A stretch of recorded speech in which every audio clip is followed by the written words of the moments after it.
On February 28, 2025, a highly publicized meeting occurred in the Oval Office between key leaders from the United States and Ukraine. The meeting included President Donald Trump, Vice President Vance, and Ukrainian President Volodymyr Zelensky. The stated purpose was to discuss continued American support for Ukraine in its ongoing conflict with Russia. Let's examine how the meeting unfolded. What began as a diplomatic meeting quickly escalated.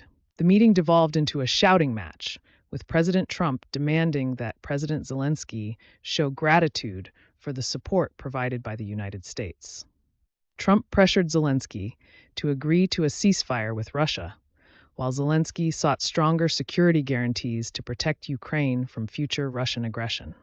The situation intensified when Trump threatened to withdraw American support entirely if a deal wasn't reached on his terms. The meeting ended abruptly without resolution. A planned joint news conference was canceled, and a mineral resources agreement between the two countries went unsigned. Following the meeting, President Trump released a statement suggesting the United States would withdraw from negotiations with Ukraine. Shortly after this contentious encounter, the Trump administration took concrete action by suspending military aid and intelligence support to Ukraine. Trump's actions align with his America First agenda, which prioritizes U.S. interests above international cooperation. A key aspect of this approach has been portraying Ukraine as ungrateful for American financial support. During the meeting, Trump explicitly demanded that Zelensky show gratitude for U.S. aid. Tensions between the Trump administration and Zelensky's government existed prior to this meeting. Trump previously implied Ukraine was partly to blame for the Russian invasion. In past statements, Trump has referred to Zelensky as a, quote, dictator. These tensions have historical roots, dating back to the 2019 phone call that led to Trump's first impeachment. This incident has significant implications for international relations. The confrontation has further strained relations between the United States and Europe, who hold differing views on policies toward Ukraine and Russia. It has created diplomatic rifts over the approach to Russia, with some European leaders expressing concern about Trump's confrontational stance toward Zelensky. This raises serious questions about NATO's ability to present a united front against Russian aggression.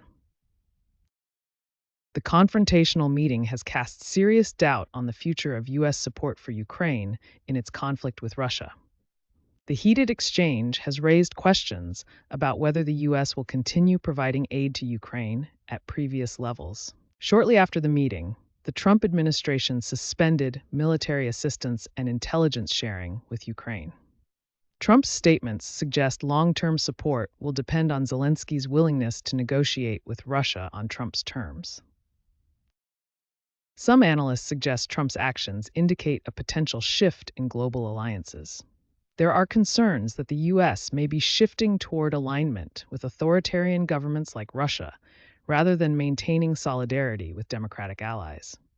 Trump's past praise of authoritarian leaders, including Vladimir Putin, has raised concerns about the direction of U.S. foreign policy.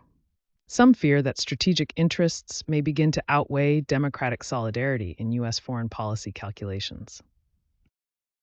Experts have described the meeting as an unprecedented public confrontation between an American president and a foreign head of state. Fact-checkers have challenged Trump's claims regarding U.S. aid to Ukraine compared to European aid. While Trump claimed the U.S. has provided significantly more aid than European countries, fact-checkers note that European nations collectively have provided more assistance to Ukraine. Furthermore, Trump's assertion that European aid consists mostly of loans rather than grants has been disputed. The confrontation has had significant implications both domestically and in Europe. Domestically, some analysts believe the fiery interaction with Zelensky played well with Trump's core supporters.